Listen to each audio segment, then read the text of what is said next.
So today we're going to be going over an internal rotation drill that's a bit trickier because you don't have as much support from gravity or from other objects, but it is a good drill to just work on that active range of motion and get used to controlling it. And what I'm talking about today is the reverse clamshell.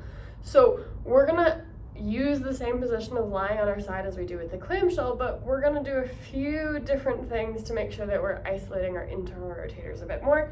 This in particular is going to be working sort of more glute med and those internal rotators rather than any of the adductors like you might see in like a frog position or some of the tabletop positions. So you're going to lie on your side.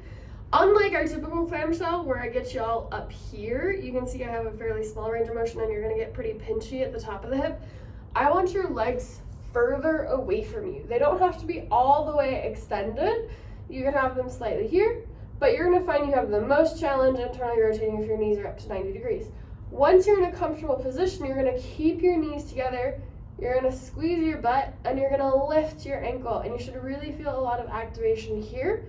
Just like with our regular clamshell, I don't want your hips wobbling at all as you lift.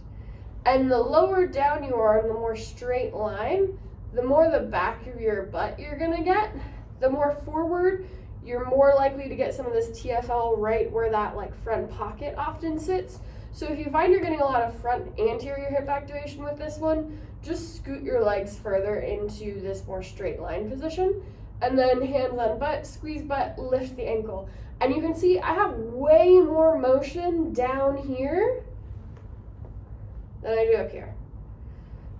So start with this range and just focus on squeezing butt, lifting the ankle.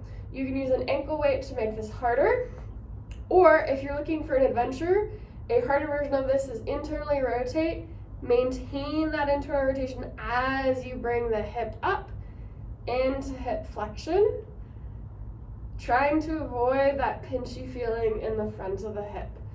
But for level 1, just start with your hips in the straight line, knees together, lift the ankle.